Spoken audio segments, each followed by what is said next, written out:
Hello, welcome to WLC 311 Module 15. This is the last video of the semester. What we're discussing in this video is second language phonology. One thing that we must know is for bilinguals who grow up speaking a language, their phonological systems are different from that of monolinguals. Certainly this is the case of a bilingual who learned his or her second language after puberty. The L1 will affect your L2 and the L2 will affect your L1. And I'm sure that you can hear this sometimes. Sometimes in English I don't pronounce V, I pronounce the bilabial fricative V. Sometimes I do that, depending on, especially if you're going back and forth from one language to another. What's interesting is that the bilinguals who grew up speaking both language, they have Spanish systems that are different and English systems that are different. But what's interesting is both pass for native. Now, if you learned a language after puberty, that's not going to be the case. But on the other hand, that's what bilinguals do. So, for example, voiced sounds are more voiced in Spanish. So, b, like ben, ven acá, come here. That's going to be more voiced than the English b. And so what the native Spanish speakers do who grew up bilingual, it's not quite as voiced as in Spanish, but it's slightly more voiced than in English. So they sound like natives in both languages. Major 2002 talks about the early stages of your L2 pronunciation. Your L1 will dominate in your phonology. Basically, what we do is transfer our L1 sound system to our L2. He claims because we have existing cognitive structures. Now, as we learn a language, these are modified by L2 exposure. So they'll either be universal grammar or they'll be their L1. So even though it's universal grammar, it's somewhere between the L1 and the L2. That's typically what students show, something in between. It's not the L1 system anymore, but it's not yet native. Bungert's 1999 is a study of what we call ultimate attainment. Ultimate attainment in phonology would be speakers who can pass for natives.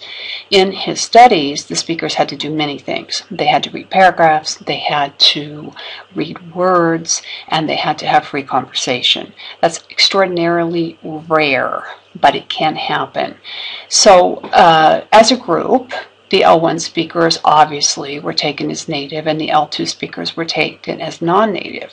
But what his study found out, which is very interesting, is that in some cases the L2 was judged to be native-like. So his earlier studies, there were some issues about the judges, whether or not they had phonetic training, etc., etc. And then he ended up getting judges who did not, because that's in a way not fair, quote unquote, because someone who has phonetic training can hear minute differences in pronunciations. Now what's interesting is the fact that these individual learners exist is a little bit of counter evidence. In other words, it goes against the claims of the critical period for phonology. On the other hand, again, most of the L2 speakers had some kind of a non-native pronunciation. But what's interesting are that we had a group who did not. Now, to a person, those students had articulatory phonetic training. So they had taken phonetics. They'd learned how to pronounce sounds. This is yet another difference between children and adults learning a language. Children, obviously, no one says to them, well, you know, you're pronouncing a labiovelar w instead of a retroflex r. They pick it up eventually, some earlier than others. Whereas second language speakers, if they're going to reach ultimate attainment, they must have articulatory phonetics training. L2 phonology is extraordinarily important. I talked about this in an article in 2000. First of all, it's linked to the short-term memory. In other words, the better your pronunciation is, the better your short-term memory. Short-term memory is much you have a much less short-term memory. It's much shorter than you do in your L1, which is why, for example, if you read a paragraph or if you ask one of those personal questions again, some instructors will not let the students write down the question. But if you can write down the question, you understand the question. So what they're testing then is your short-term memory. So be careful with that. What possible harm is there with letting the student write down the question? It's very important. We have an articulatory loop in our head, which is the short-term memory. And what's interesting is it helps us be more fluent. So if we're having trouble with sounds, then that's going to slow down our fluency. And it's not good enough to know the phonemes. So obviously we have to know that b and p are different in English because they're allophones of separate phonemes. But on the other hand, if you truly want to get to a near native pronunciation, which is possible for many speakers, native is less likely, then you have to address the allophones. So you would have to teach your students that it's not pot, it's pot, for example. If you neglect the pronunciation, interestingly enough, then students are not able to process the language. So it's extremely important, and it's almost never taught. So what did I do in my article in 2000?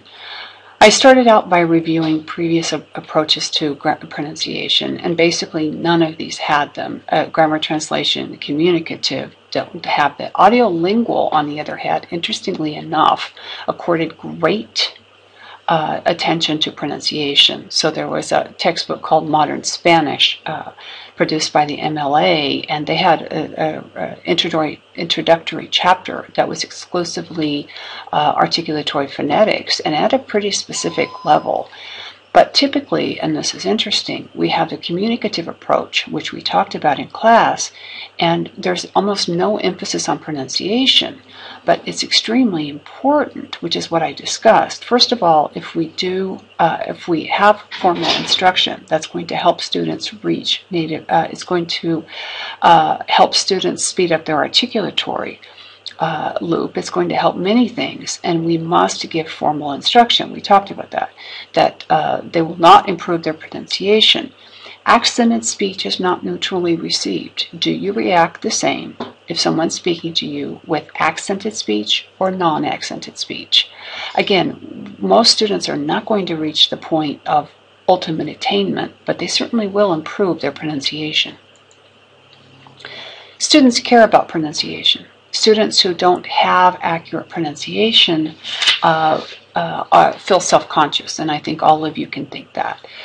You will not be understood if your pronunciation is completely non-native. If you transfer your L1 to your L2 with no changes, the likelihood of you being understood, in part it will depend on the education level of the hearer, but in part, if it's completely unintelligible, no one's going to understand you.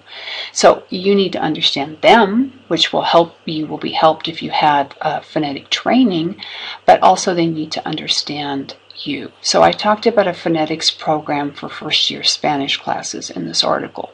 So what is it that we do? Well, I looked at 10 textbooks, and I found out that it was either not covered, there was incomplete coverage, there were inaccuracies, overly technical terms. So they would say things like the inaccuracies, French "a" is pronounced like English "aw," and we'll see some examples in class on Friday. Or they used overly technical terms, a syllable, a diphthong, intonation, which students had no way of understanding. They used imprecise terms, so they would say that a fricative is softer than a stop. A sound is slighter, for example. They used words that the students didn't know to present sounds. That doesn't help them. They didn't recycle. What that means is you present the vowels, you must go back over the vowels and back over the vowels and back over the vowels, but they didn't do that. You also have to teach students to hear their own pronunciation and monitor their own pronunciation and know when it's not accurate. So what I found in the 10 textbooks that I reviewed, and these were the most popular textbooks used in the United States, is that the phonetics training, it was a mess. Either they didn't do it or they did it in a way that was not helpful. So what do? You have to understand that perception must precede production. They must hear the difference. Now, children hear it immediately. We talked about that. My daughter saying "top white, mommy" when she couldn't pronounce the R. But with sounds that do not exist in our native language, we don't hear the difference. So a student, for example, who does not hear the difference between E and I, and this would happen from the Romance languages, so it is a book, for example, if they don't hear the difference between E and I, they cannot produce it. And you're going to have to explicitly teach them in the second language. You're going to have to give what we call oral discrimination exercises. So they will have to know you write E and I on the board and then say indicate which vowel it is. Or you can write English and Spanish. You can do whatever you want. So you give oral discrimination exercises where they have to indicate whether it is E or I. So the word eat, for example, the verb, they would indicate that that was E sound. The word it, they would indicate that was the I sound. You give them 10. You go over them, you keep going over them, and only when the majority of students, and I would say about 80% accuracy in your class, can hear the difference, then you can do basic pronunciation exercises. But again, you can't do basic pronunciation exercises if they don't hear the difference. So students who don't hear the difference, for example, in French between U and OO, cannot pronounce it, and they will pronounce it randomly, if at all. After you do the basic pronunciation exercises, words, for example, maybe some sentences, then you can do more advanced exercises. You can worry about pronunciation in free speech, and you may not get there for a couple of years. One interesting thing is even if pronunciation is addressed in the first semester in these textbooks, it's rarely addressed in the second semester and never addressed in the second year or beyond. But we're going to take a look on Friday about the textbooks. You're going to be amazed in a bad way about how they cover, and we're going to specifically talk about how to incorporate this into the classroom. You can't get too technical, even though you all know the terms. You can't expect your students to know them, so you have to find some kind of an accurate but non-technical way. And then you need to do pronunciation daily. You will find 10 minutes to do pronunciation. That's what you need to do. So you'll do pronunciation daily, and a weekly is not enough. So you'll do it every class period, 10 minutes at the end of the hour. Trust me when I tell you this, students like it. You never zero in on an individual student, by the way, even after you've done the oral discrimination. They're having trouble pronouncing the perro, say the r. You do not zero in on an individual student. So you're pronouncing it, the student doesn't get it, you throw it back to the class. And again, we'll talk about this in class on Friday so that you have an idea how pronunciation should be taught.